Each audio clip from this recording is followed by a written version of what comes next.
molto obrigado. Suelo decir cuando comienzo a hablar a estas horas que aquellos que se aburran, que quieran marchar, que se vayan, pero que no hagan ruido para no despertar a los que están dormidos, ¿eh? Bueno, pues vamos a hablar esta tarde de algo muy práctico, la iglesia particular y los retos a la iglesia particular desde lo que hemos visto esta mañana. En la página 19, página 19. Bueno, la página 19 y la 20 y la 21 lo vamos a dejar porque eso ya lo leerán, que se trata de aterrizar lo que significa misterio de comunión para la misión. Pero sí me interesa, al hablar de la comunión, subrayar algo que el Lumen Gentium no dice tan claramente como los teólogos posteriores. La comunión en la Iglesia tiene 4 dimensiones. La comunión de los fieles, comunio de los fieles. Segundo, la comunión jerárquica.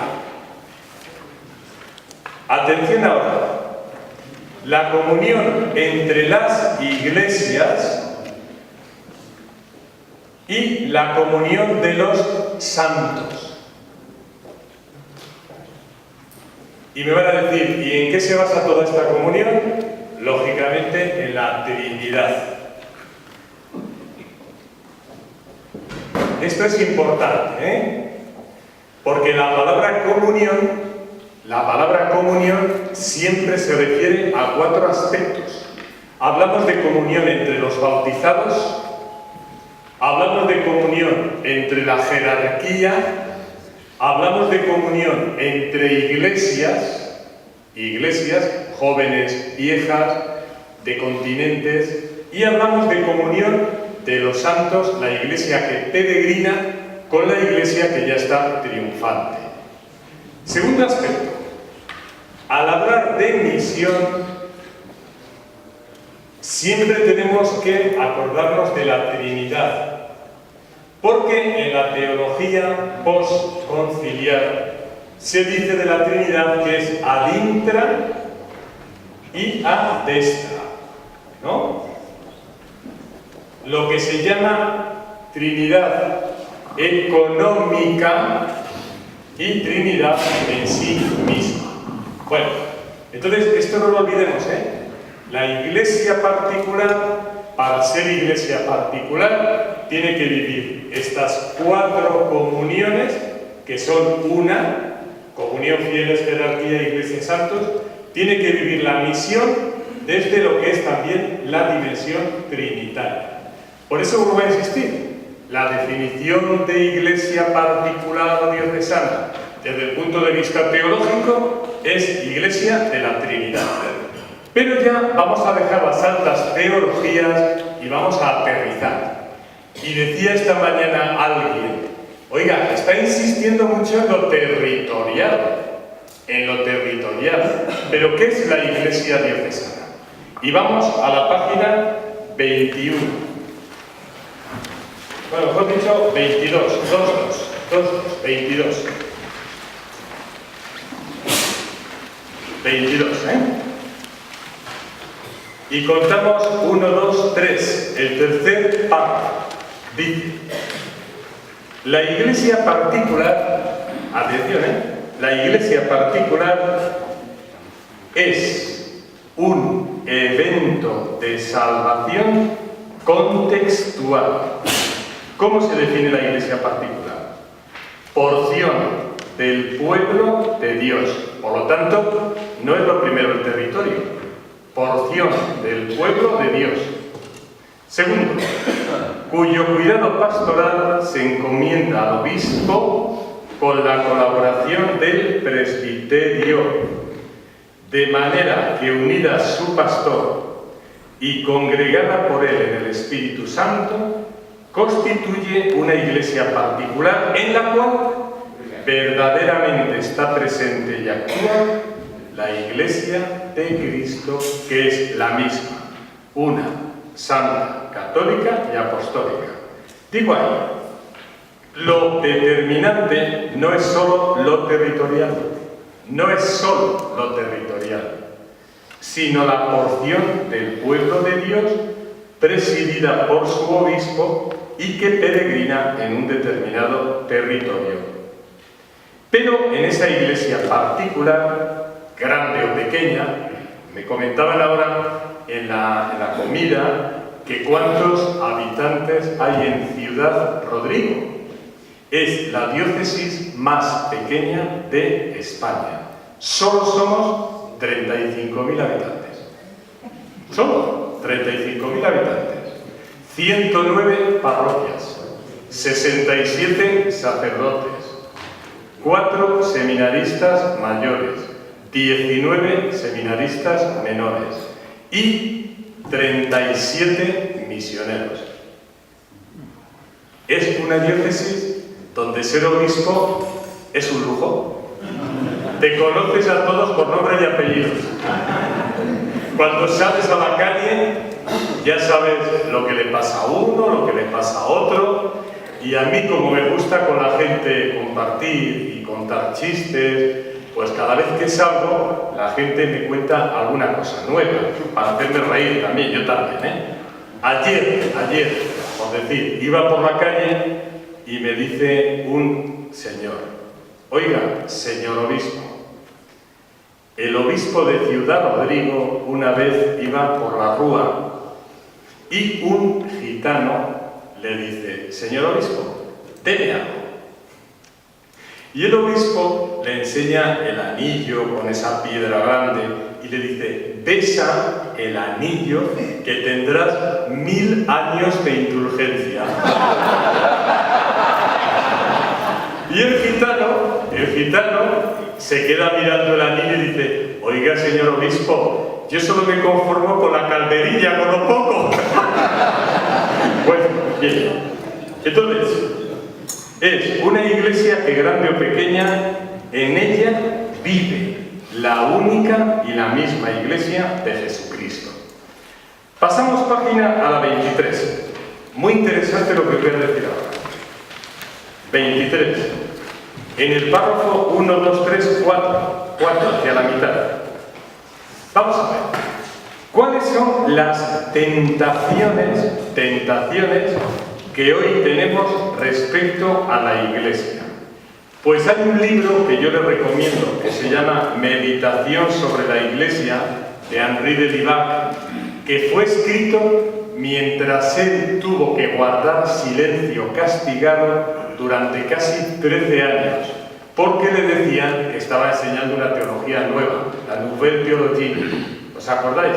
En el año 1950 se dijo que era incompatible, entre otras cosas, la evolución humana con el dogma del pecado original. Se dijeron una serie de cosas que ponían el dedo en la teología francesa que se estaba haciendo en Lyon-Fourvière y en Les Soussois. Allí estaba un profesor que se llamaba Henri de Libac, del cual he hecho yo la tesis doctoral y con el cual, mientras vivía, he mantenido correspondencia. Henri de Libac injustamente fue castigado 13 años a no escribir públicamente, a no hablar públicamente, a no dar clases ni conferencias. 13 años. Y él durante 13 años no hizo más que rezar y escribir libros. Y escribió un libro que se llama Meditación sobre la Iglesia. Libro que el Papa Pablo VI, el cardenal Montini, cuando estaba de arzobispo, leyó. Y le entusiasmó tanto que dijo: usted a partir de mañana no solamente está levantado del castigo, sino que será uno de los padres del Concilio Vaticano II. Bueno, pues en ese libro dice él: ¿qué tentaciones tenemos con la Iglesia particular cada uno de nosotros? Bien seamos religiosos, bien seamos presbíteros, bien seamos laicos. Dice la primera tentación, atención, identificar nuestro programa pastoral o nuestro movimiento como si fuera la Iglesia sin más. ¿Se entiende? Identificar mi programa pastoral o el de mi movimiento como si eso fuera ya la Iglesia. Segunda tentación. La crítica destructiva disfrazada bajo la máscara del bien. A mí, cuando estamos en reuniones y laicos o sacerdotes o religiosos me dicen, señor obispo, yo no tengo pelos en la lengua, se dice, no tengo pelos en la lengua y voy a hablar con claridad, porque yo me gusta que se me escuche y decir las cosas sin digo, malo. Porque cuando uno se pone así, aunque sea bajo la máscara de bien, lo que intenta decir es muy duro, y normalmente es muy duro. Tercera tentación. El aceptar sin crítica, acríticamente, sin discernimiento, lo que llega bajo la máscara de novedad. Oye, yo me he encontrado con laicos y algún sacerdote que me recitan como pájaros, papagayos, como periquitos, el último libro de teología que han leído, creyendo que eso ya es el no va más. La novedad a veces no es sinónimo de verdad. Y dice en otro momento Henri de Libar, cuando uno pretende siempre estar a la última, ser más progresista, al final se convierte en el más carca, en el más retrógrado, en el más tradicionalista. Y aquí voy a hacer una crítica a mis hermanos sacerdotes y a mí mismo. Sacerdotes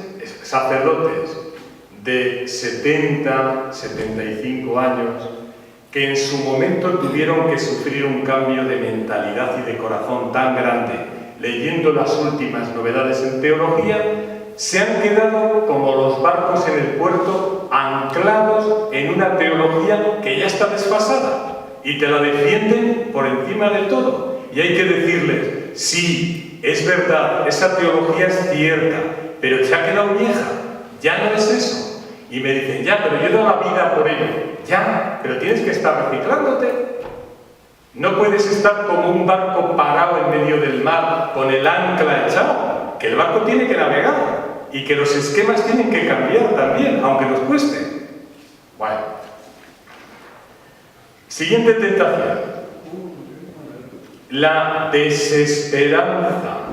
La desesperanza ante lo que parece evolución lenta en la Iglesia y hasta lo que parece vuelta atrás en la Iglesia.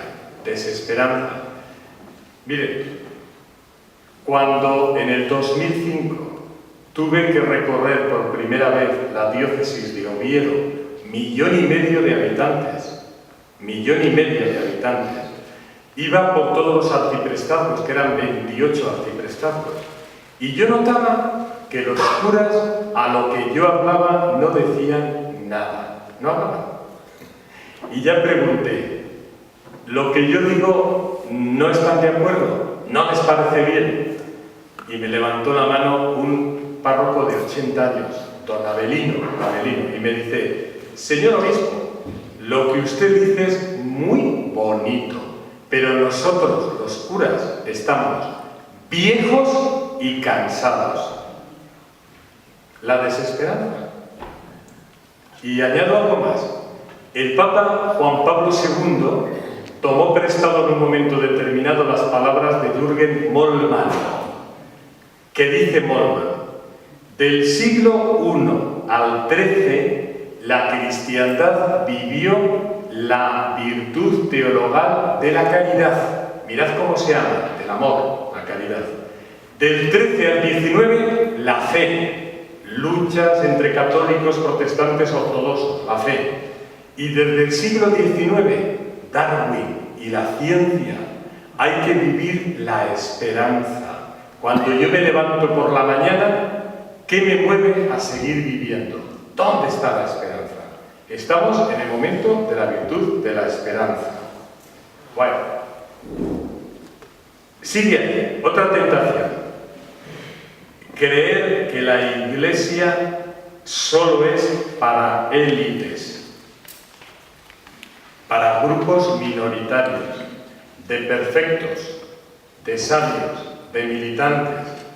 Oiga, que yo me he encontrado en mi diócesis también, en Ciudad Rodrigo, con sacerdotes, buenos como sacerdotes, pero a la hora de la pastoral, terribles. Porque así como ellos son coherentes consigo mismo, quieren ser coherentes con la gente y no te bautizan porque dicen que la gente no está preparada, no te confirman, no te casan. Y yo tengo que repetirles, vamos a tener sentido común y sentido pastoral, que a veces lo mejor es enemigo de lo bueno. Y hay que evitar dos extremos. No tener la manga ancha que todo vale, pero tampoco tener el cuño tan cerrado que nada vale. Es que entre un extremo y otro hay. Y esto es a veces muy duro, ¿eh? Sacerdotes buenos de verdad y exigentes con ellos, ante la gente son un desastre, porque son muy duros y muy cerrados y muy intransigentes. Decía San Ignacio de Loyola, la nota de los santos es que hacia ellos son muy duros y hacia la gente son muy abiertos, muy afables. Bien, esto, las tentaciones. Pasamos página a la 25 y vamos con cosas prácticas. 25.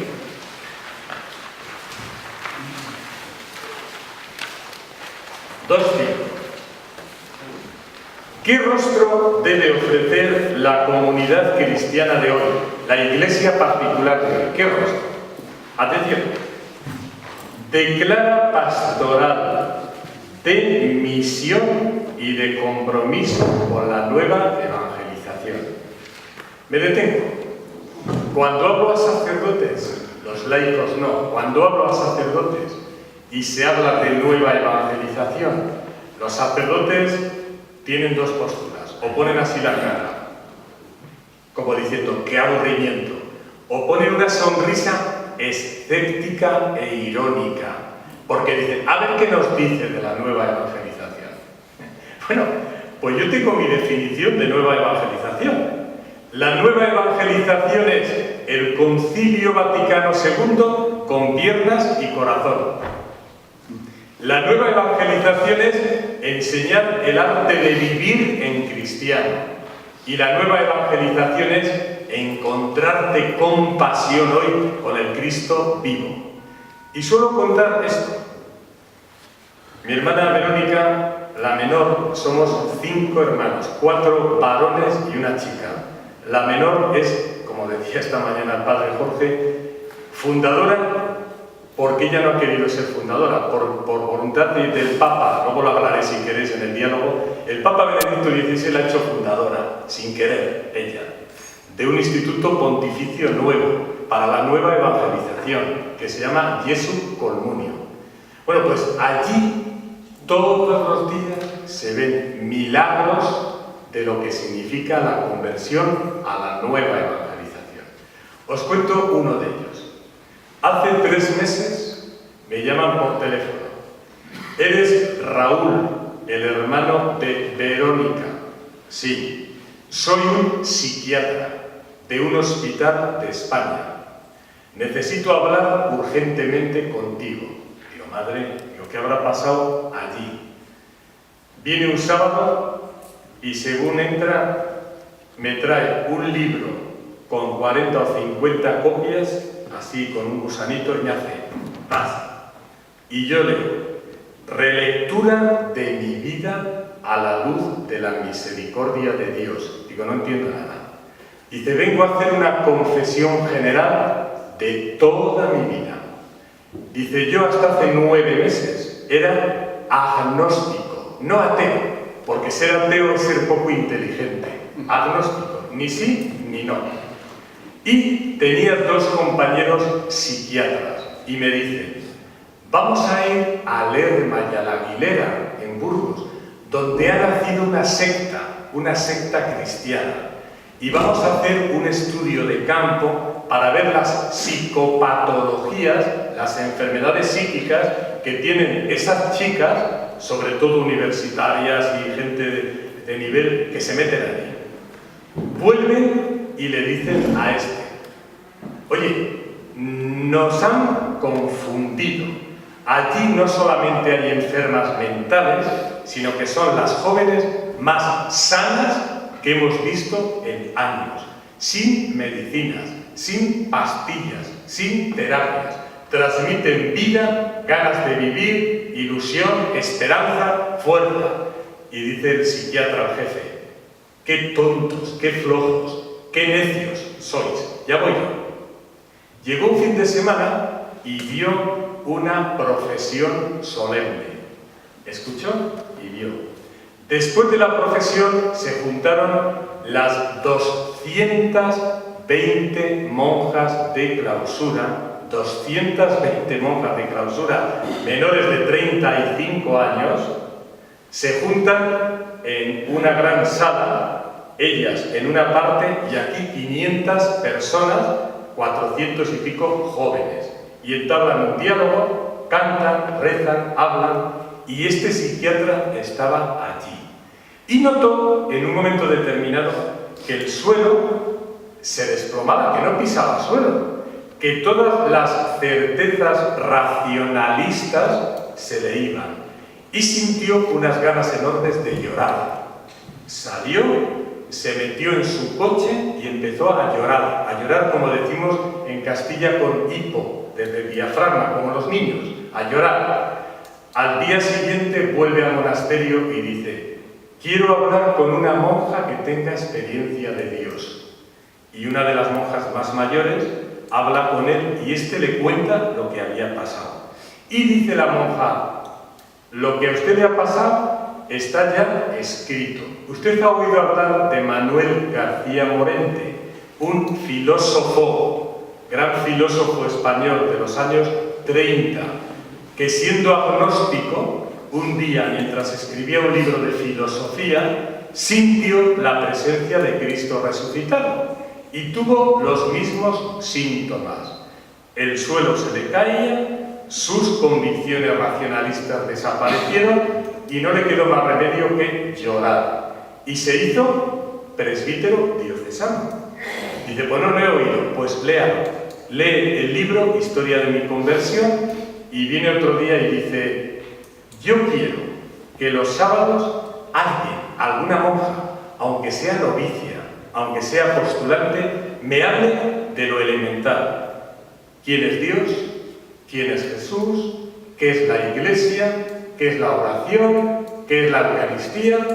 Y estuvo 9 meses, todos los sábados, aprendiendo lo que es el misterio cristiano, vivido allí. Al cabo de 9 meses viene a confesar. Se confesó de toda su vida. Los 50 folios que traía eran todos los pecados de su vida que luego le rompimos. Tiene 55 años y posiblemente se ordene de sacerdote porque tiene vocación. Declara pastoral de misión y de compromiso con la nueva evangelización. Segundo, donde se vive una real corresponsabilidad de laicos en todas sus dimensiones.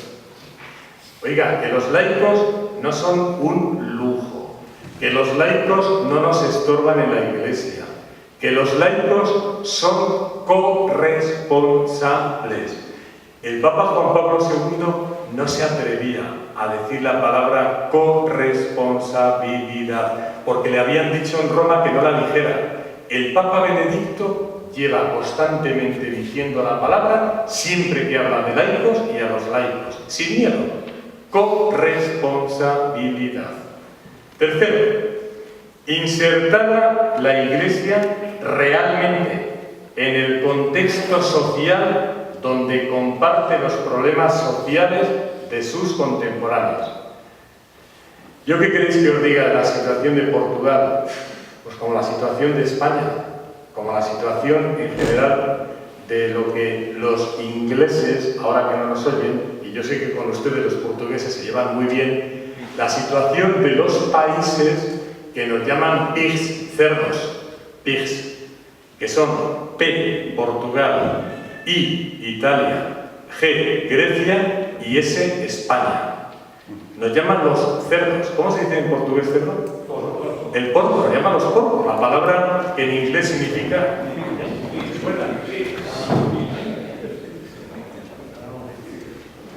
Bueno, Portugal, Italia, Grecia, España. Bueno, pues nosotros los pigs de Europa, los porcos de Europa, bueno, pues en nuestras iglesias tenemos que comprometernos de una forma muy seria. Vamos a ver. Yo ahora hago una crítica a la iglesia en España. No sé si en Portugal tiene paralelo. Resulta que en la época de la transición de la dictadura franquista a la democracia, la iglesia capitaneada por Tarancón, el cardenal Tarancón y los obispos, fueron valientes y lúcidos, y ahora que estamos en una época de globalización, que es mucho más que pasar de la dictadura a la democracia, que es una nueva época, una nueva era mundial, los obispos ni tenemos líderes ni somos capaces de decir nada. ¿Qué nos está pasando? Lo hablamos individualmente, lo hablamos en nuestras diócesis, no nos ponemos de acuerdo colectivamente en decir en España una palabra, ni tenemos liderazgo.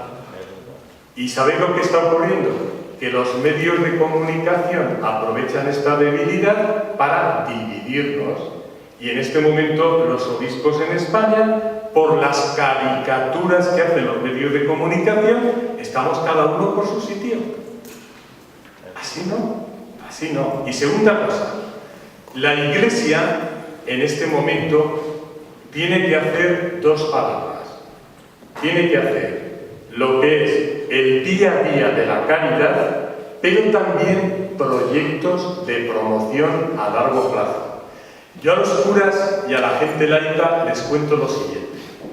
Había una vez un pueblo en el que, en ese pueblo, había dos curvas enormes.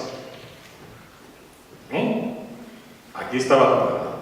Había dos curvas, la carretera. Bueno. Entonces, como eran muy buenos la gente en aquel pueblo, empezaron a poner guardia, gente día y noche, en los dos extremos, para que todos los coches y motos y bicis que venían, les decían, oiga, cuidado, que hay dos curvas muy malas. Y así se redujeron mucho los accidentes. Hasta que vino un joven que dijo, yo voy a estudiar ingeniería de caminos. Y como tesis doctoral, inventó esto. ¿Cómo hacer una carretera para que no haya curvas? Y desde entonces no hizo falta esto.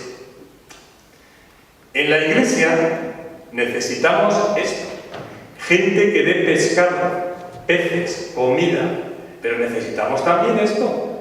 Gente que tenga cabeza para hacer proyectos de desarrollo que no sean solamente el pescado, sino que enseñen a pescar. No solamente dar alimentos, sino que enseñen a ser autónomos de otra manera.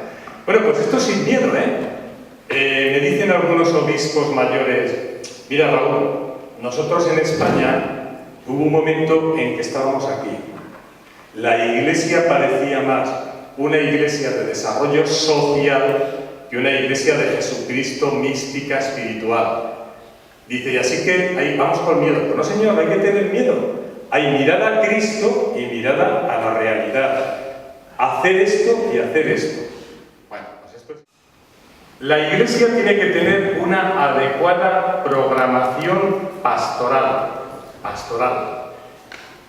Oigan, en muchas iglesias particulares y parroquias ya no hacen programaciones. Y lo excusan diciendo que la única programación es el Espíritu Santo y Jesucristo. Bueno, pero es que el Espíritu Santo necesita pistas de aterrizaje. Y hay que recordar que toda la Iglesia tiene dos palabras: don, gracia, y esfuerzo y libertad. Que el Espíritu Santo no te anula. Decíais los clásicos, gracia supone natura, ¿no? O perfecciona natura. Bueno, pues ya está. Tiene que ser una Iglesia que cobije y potencie los carismas. Una Iglesia de iglesias, o Iglesia comunidad de comunidades. Mucha importancia a la catequesis y formación de todos, especialmente en lo que se llama el catecumenado. Miren, yo me voy a reír ahora un poquito de lo que les voy a decir, Lo que les voy a decir. En España, en los años 1960, se daba muchísima importancia a la catequesis de jóvenes. Como los jóvenes no venían, se dijo que había en los años 70 que dar importancia a la catequesis de adultos. Como los adultos no venían, se dijo en los años 80 que había que dar importancia a la catequesis familiar. Y luego uno piensa, dice, claro, si los jóvenes que no venían eran los adultos que tampoco venían y eran las familias que tampoco venían. Entonces, no vale eso, no vale solo estar diciendo aquí. Hay que hacer una catequesis integral que se llama catecumenado. Y ya lo adelanto, porque lo voy a decir después. Ustedes han leído los lineamenta del sínodo, los lineamenta. Si los lineamenta del sínodo fuesen letras que se caen, haciendo así, de todos los lineamenta solo quedan tres cosas, muy prácticas y que vamos a volver para ver lo que significa. Solo tres cosas. Los lineamenta nos piden que la nueva evangelización experimente iniciación cristiana seria en forma de catecumenado. 1. 2. Que se haga el atrio de los gentiles, el diálogo con los no creyentes. Y 3, y muy importante, la emergencia educativa, que se vuelva a creer en un estilo de educación concreta. Bueno, seguimos en la página 2. Finalmente, necesitamos un rostro con clara conciencia diocesana, en colaboración todos los arciprestazgos y todos los organismos. Si teológicamente se me pide más, yo subrayo los siguientes rasgos de lo que tiene que ser una iglesia particular y por lo tanto también la parroquia y los arciprestazgos. Una iglesia de totalidad, todos cabemos. 2. Una iglesia eucarística. 3. Una iglesia apostólica, misionera y episcopal. 4. Una iglesia de comunión. 5. Una iglesia en misión. Pasamos página. 6. Una iglesia en línea con la nueva evangelización. 7. Una iglesia, como diría San Pablo, sinérgica y carismática, conjunción de energías y carismas. 8. Una iglesia encarnada. 9. Una iglesia capaz de articular una pastoral de conjunto, que es mucho más que unir pastorales, es una pastoral de conjunto. Y finalmente, una iglesia que se sabe siempre en camino, peregrina y santa. Bueno, voy a contar aquí una cosa muy dura. Yo he sido profesor de teología en Burgos, norte de España, y en el País Vasco, en Vitoria, desde el año 1987 al 2005. En el País Vasco yo nunca he tenido ningún problema por no hablar euskera, ni por ser castellano, no he tenido problema. Pero fíjense qué problema tuve. Se juntan 47 misioneros de África, de América, de Asia, para un reciclaje teológico. Y me dice el decano: Raúl, hay una materia difícil, relación fe-cultura hoy. ¿Por qué no la das tú, que no eres vasco? Bueno, el primer día de clase eran 13 horas, solo 13 horas. El primer día de clase digo, este es el programa y estos son los libros. Y levanta la mano un misionero en Ruanda, en África, en Ruanda, de 71 años. Y me dice: Raúl, yo primero soy vasco y después cristiano. Y si mi ser cristiano me ayuda a ser vasco, entonces soy cristiano. ¿Ha entendido? Yo me quedé como ustedes ahora. Me quedé primero serio y luego sonriendo porque pensaba que era una broma, que se estaba riendo de mí. Y digo, voy a hacer como en España los gallegos, que cuando les preguntan, a su vez preguntan. Y digo, ¿qué opináis? Y entonces miro y toda la clase, los 47, me estaban mirando a mí en serio.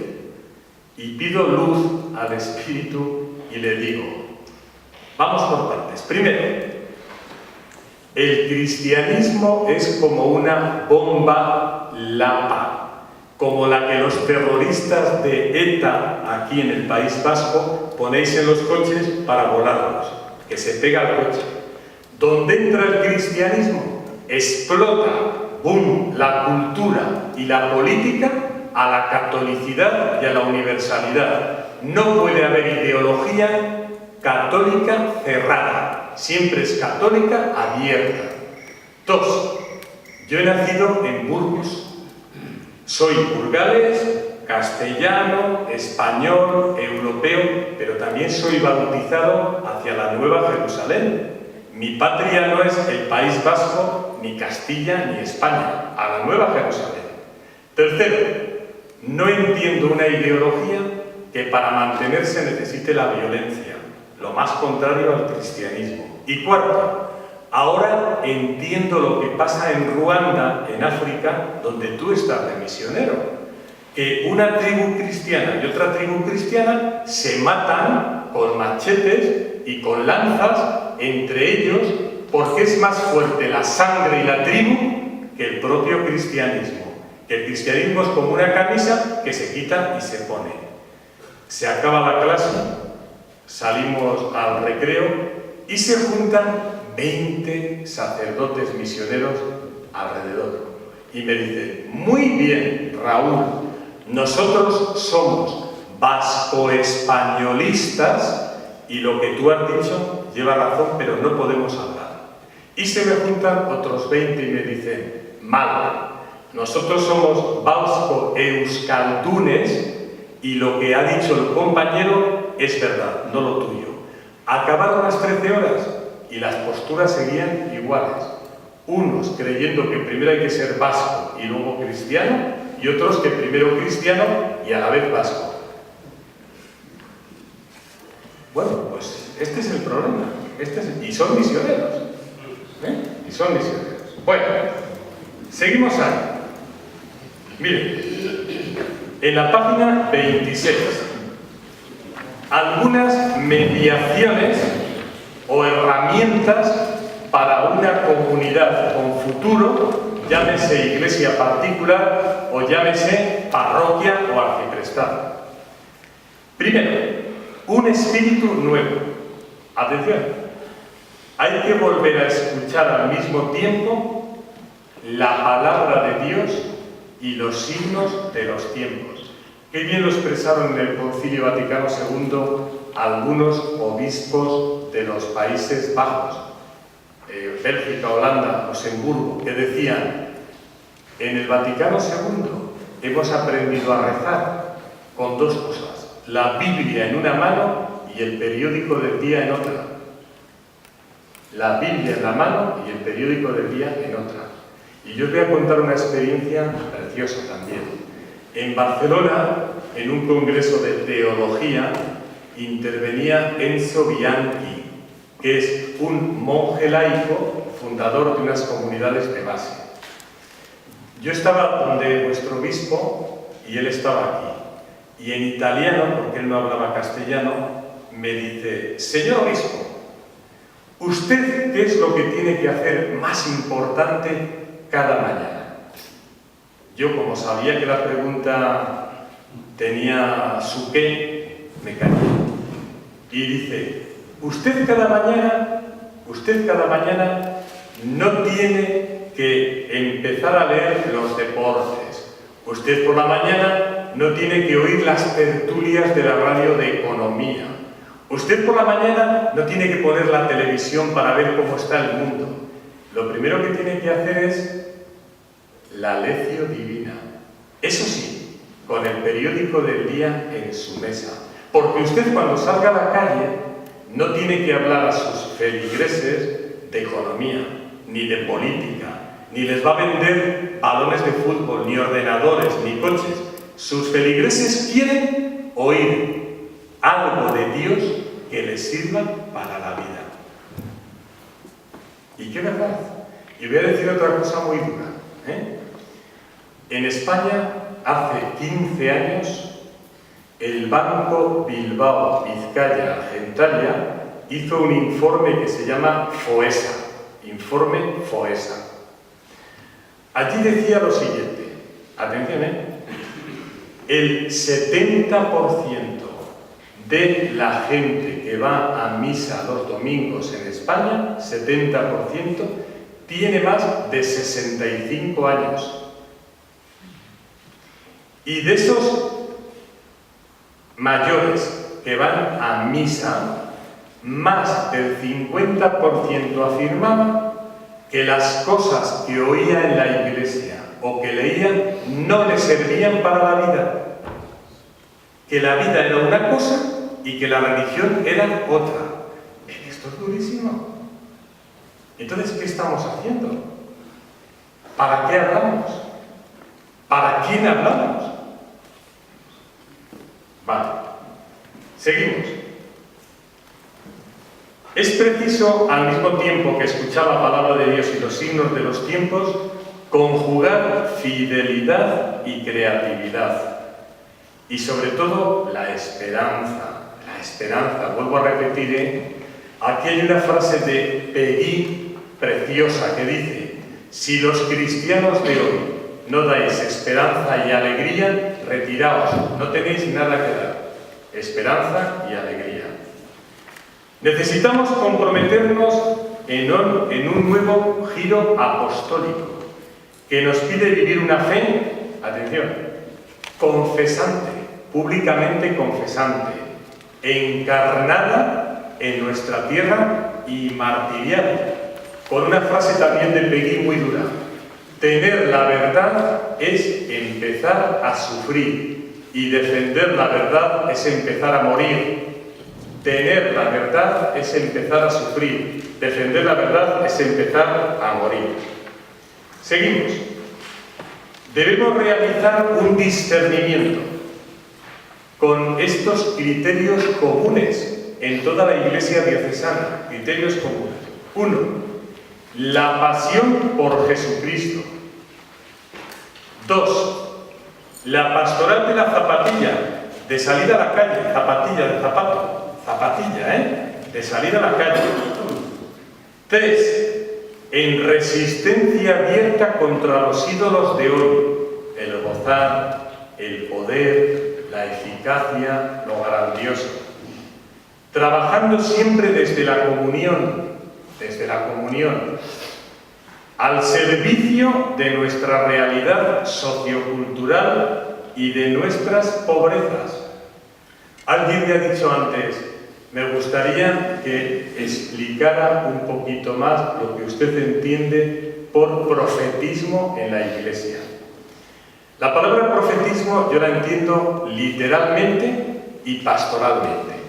Literalmente, profeta es no el que adivina el futuro, sino el que desde Dios ve la realidad con los ojos de Dios como Dios la ve, siente la realidad como Dios la siente y hace las cosas como Dios las hace. Pastoralmente, profetismo significa denuncia. Lo que eran los profetas en el Antiguo Testamento. Personas que no se cortaban ante el poder. Personas que solamente doblaban la rodilla ante el Dios. Personas lúcidas. Pero también digo, para ser profeta hay que ser hombre de Dios. Porque en algunas teologías de la liberación, sin más, han identificado al profeta con denuncia. Pero denuncia ¿desde dónde? Desde ser hombre de Dios.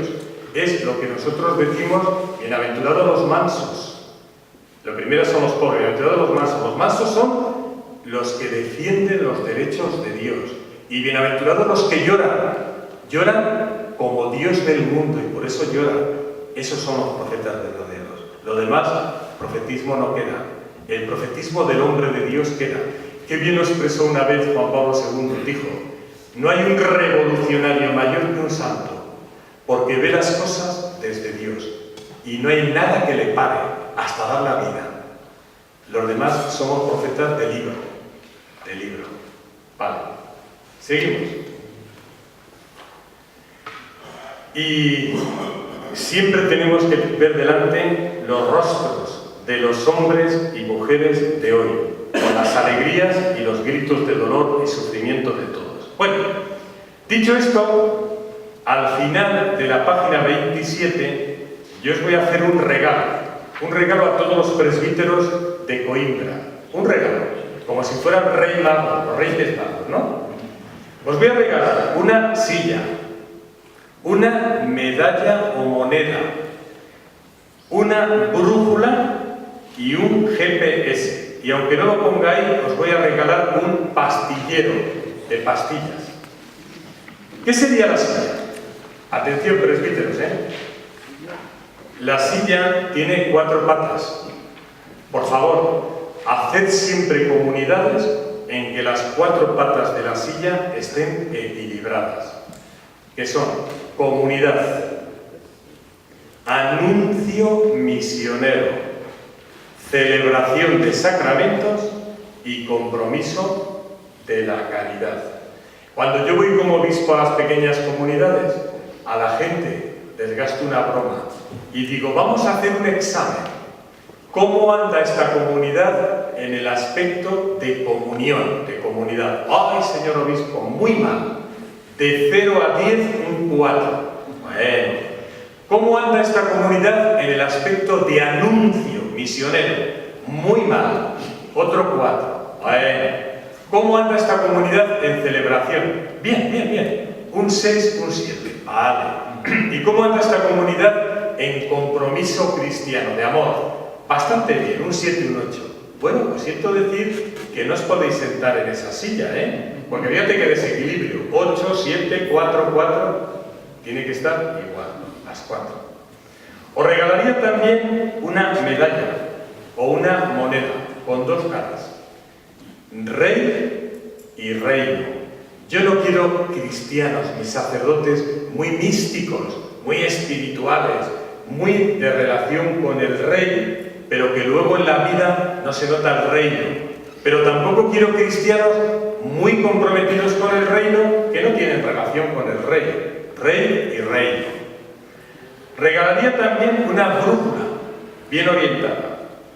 Norte, amor sincero a Jesucristo. Sur, eclesialidad. Este, formación y oración. No basta con saber cosas, hay que tener experiencia de Dios. Y finalmente el oeste, la presencia pública. Y finalmente regalaría un GPS, un mapa, con los criterios de la nueva evangelización, que luego vamos a ver, que son muy comprometidos, que son iniciación cristiana, atrio de los gentiles y emergencia educativa. ¿Vale?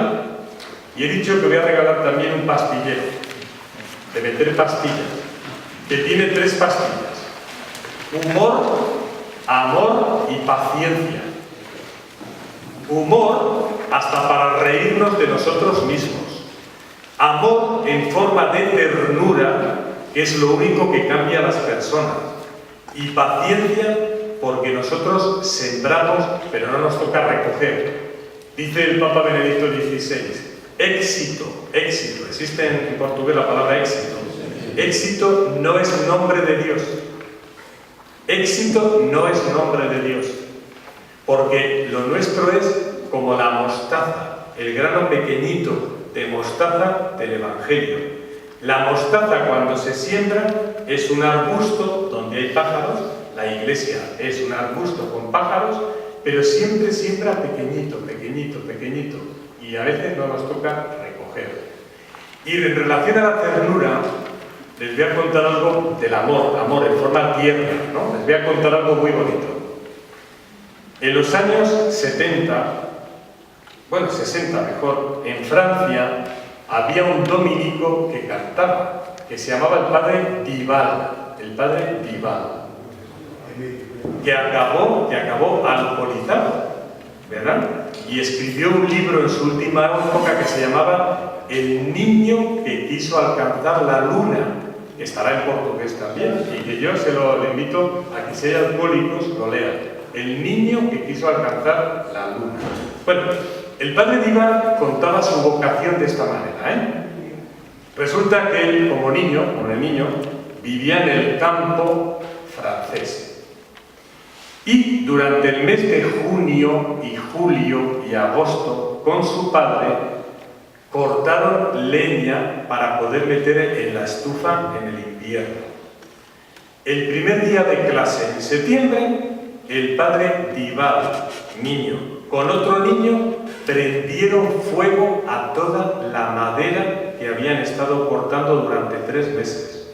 Se dio cuenta de lo que había hecho y entró llorando en casa. Se lo contó a su madre y la madre le dijo: sube a tu habitación y ya hablaré yo con tu padre. Su padre vino de trabajar en el campo y él escuchó que hablaban el padre y la madre. Y el padre subió despacito a la habitación, abrió la puerta, vio en la cama al niño, le quitó la ropa de la cama, le quitó su ropa, le dejó desnudo, le puso encima de sus piernas y cuando pensaba que iban a ser palos y palos, golpes, notó que le acariciaba suavemente, suavemente, y le decía a su padre: niño, en la vida todos cometemos errores, fallos. No te preocupes, estamos en el mes de septiembre. Hasta noviembre todavía podemos mantenernos. Mañana mismo tú y yo a cortar leña. Y no te preocupes que pasaremos un buen invierno. Y dice el padre Dival: cuando yo sentía las caricias de mi padre en la piel y sus palabras tan amables, pensé: si mi padre es tan bueno conmigo, ¿cómo no será Dios con mi padre y conmigo? Yo quiero ser las manos de Dios como mi padre ha sido las manos de Dios para mí. Dice, y ahí nació mi vocación. Ternura, ternura, ternura, amor. Que la gente necesita ternura también. ¿Vale? Bueno, seguimos avanzando. Página 28. Jorge, ¿hay que hacer un descanso? ¿Hacemos un descanso? Venga, hacemos un descanso. ¿Cuántos minutos? 15 minutos. Venga, vale. Con sus 2 dimensiones. Personas, la pastoral de mediación que hablábamos, e instituciones, pastoral de presencia. Novedad: volver a creer en los movimientos eclesiales clásicos y dar cabida a los nuevos movimientos eclesiales para la evangelización. ¿Qué decir de la emergencia educativa? Mucha atención a niños y jóvenes. Doble novedad: salir a su encuentro, incluso en la noche, y en lo que llamamos educación no reglada, tiempo libre y animación sociocultural. Y tomar en serio la llamada emergencia educativa que dice el Papa. No solamente hay que formar en lo técnico, en lo profesional, sino en el sentido de la vida y en la moral. Atención a las familias jóvenes. Os voy a decir una experiencia, Cada vez más en España los matrimonios jóvenes buscan ayuda en la Iglesia. Y no solamente material, si lo están pasando mal. Buscan cómo educar a los hijos, buscan cómo ayudarse entre ellos, buscan acompañamiento espiritual. Matrimonios jóvenes. Bien. Novedad. Atención, acogida personalizada de otros matrimonios y equipos de pequeñas comunidades. Me explico. Mire, en Asturias, en el norte de España, la pastoral matrimonial tiene dos momentos. Uno, cuando un chico y una chica, novios, quieren pasar al sacramento del matrimonio, inmediatamente en las parroquias se les designa un matrimonio que les acompaña, un matrimonio cristiano.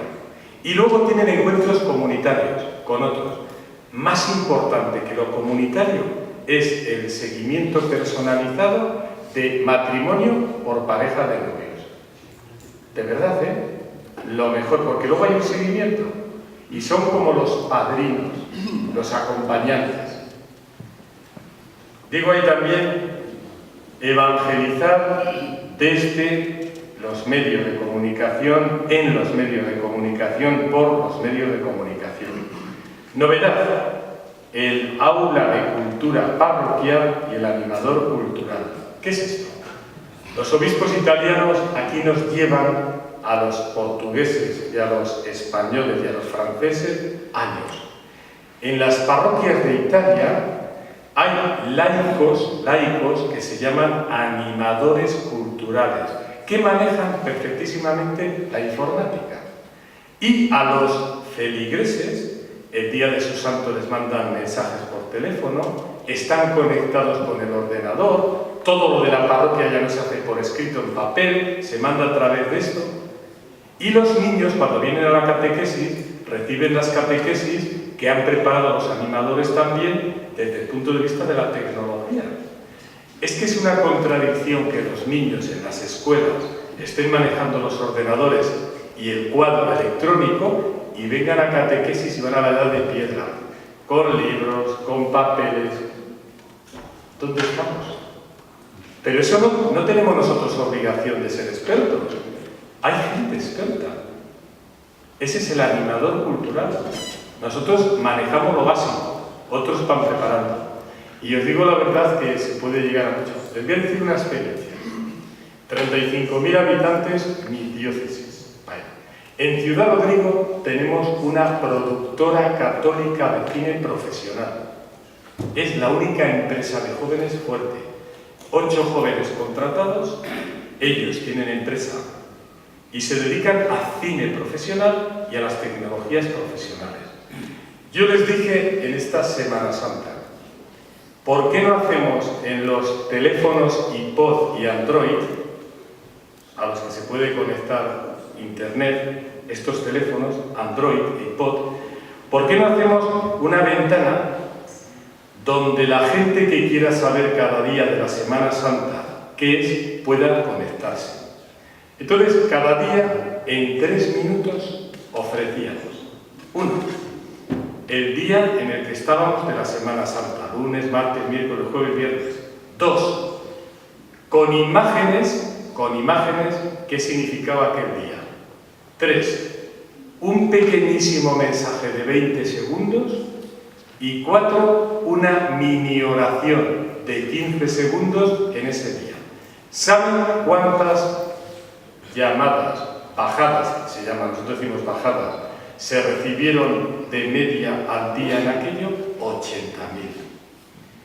35.000 feligreses, 80.000. ¿Y no eran feligreses? Bueno, pues las nuevas tecnologías. Vale.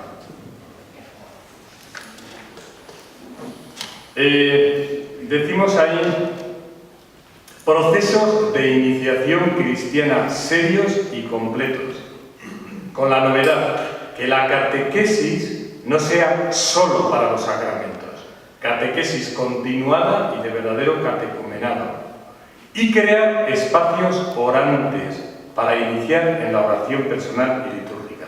Miren, yo suelo decir a los catequistas, una buena catequesis tiene que entrar aquí, aquí y aquí.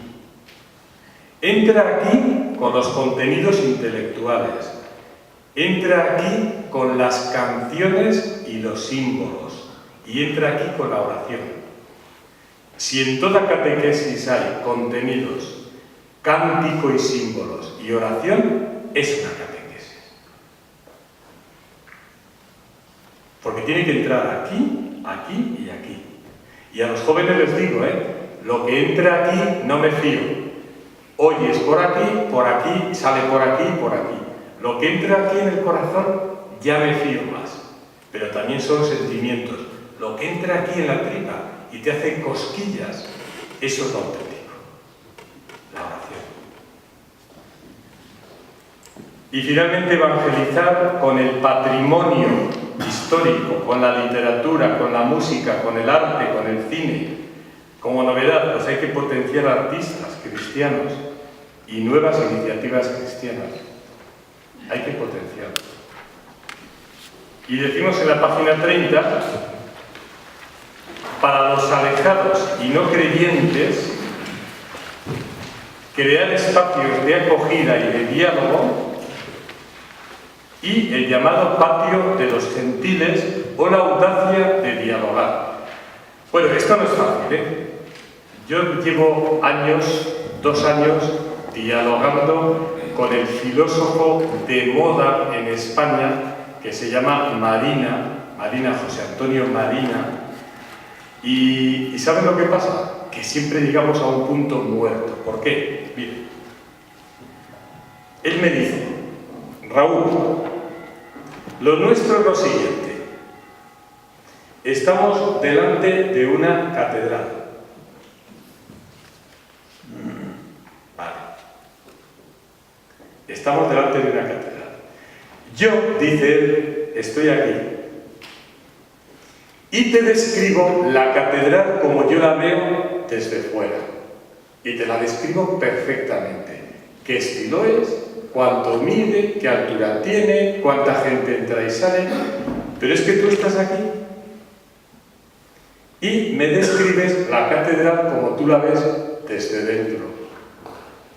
Digo, bueno, pues vamos a ver. Yo soy capaz de ponerme en tu lugar y salir donde tú estás. Entra dentro, para que veas la catedral desde dentro. Este es el tema. El atrio de los gentiles se queda en el atrio. Fuera, en el patio. ¿Cómo entras? Y llevamos 2 años, Mira, llevamos 2 años que posiblemente salga un libro, Pues para entendernos, José Antonio Marina es como Saramago. Gente intelectual. Lo que pasa es que José Antonio Marina es más abierto a la trascendencia que Saramago. Que Saramago era más filomarxista. José Antonio Marina es más liberal. Pero 2 años, dialogando sobre el amor, la muerte, la vida, el dinero, la política. Y él es un fenomenólogo, verdaderamente filósofo, y te describe esto, pero la maravilla, todas las realidades humanas, todas. Pero no es capaz de entrar.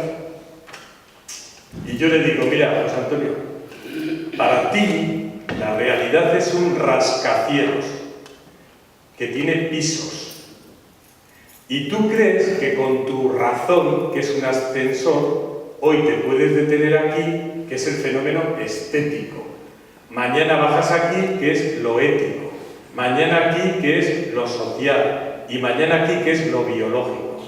Y describes la realidad por pisos.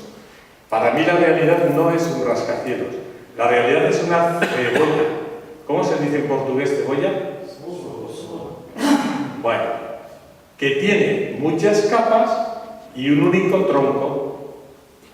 Y las capas alimentan un único tronco. Y si yo de la persona quito una capa, al final me quedo sin cebolla y llorando.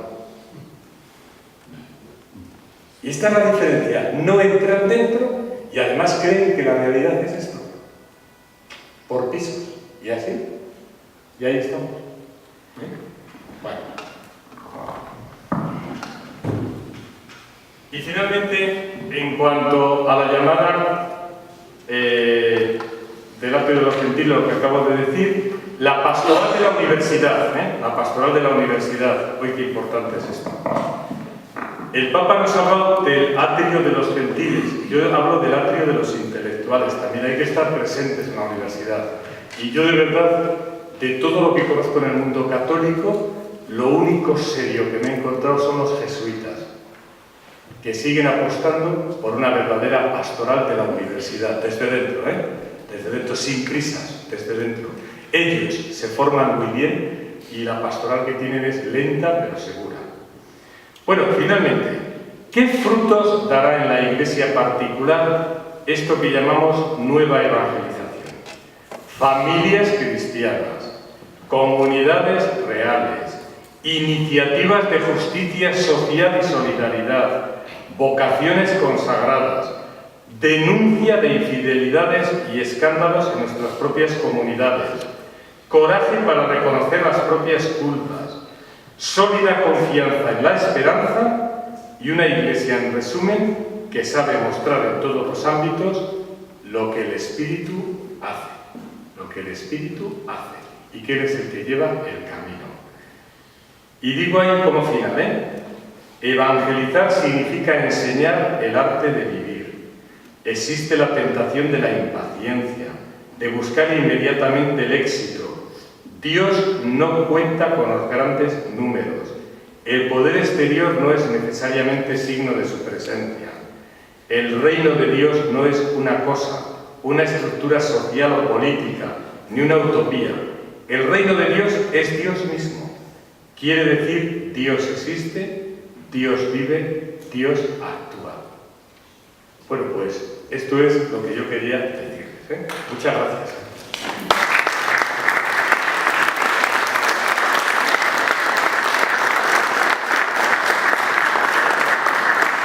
Entonces, si les parece, pues abrimos un turno de intervención, que no tiene por qué ser solo preguntas.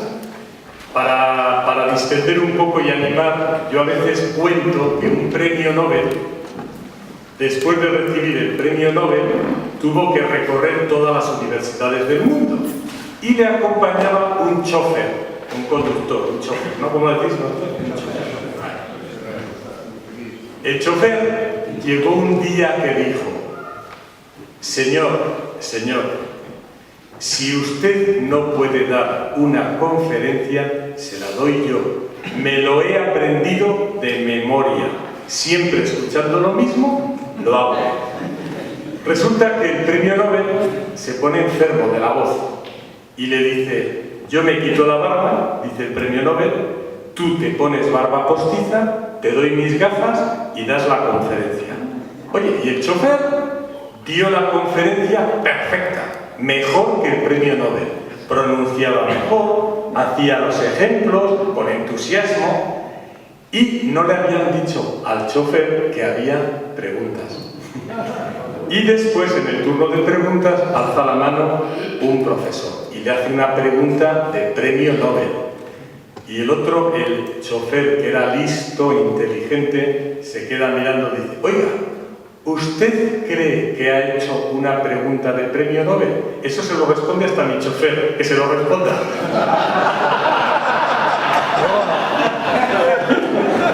Pues aquí está el conductor, el chofer, y ahí están los premios Nobel.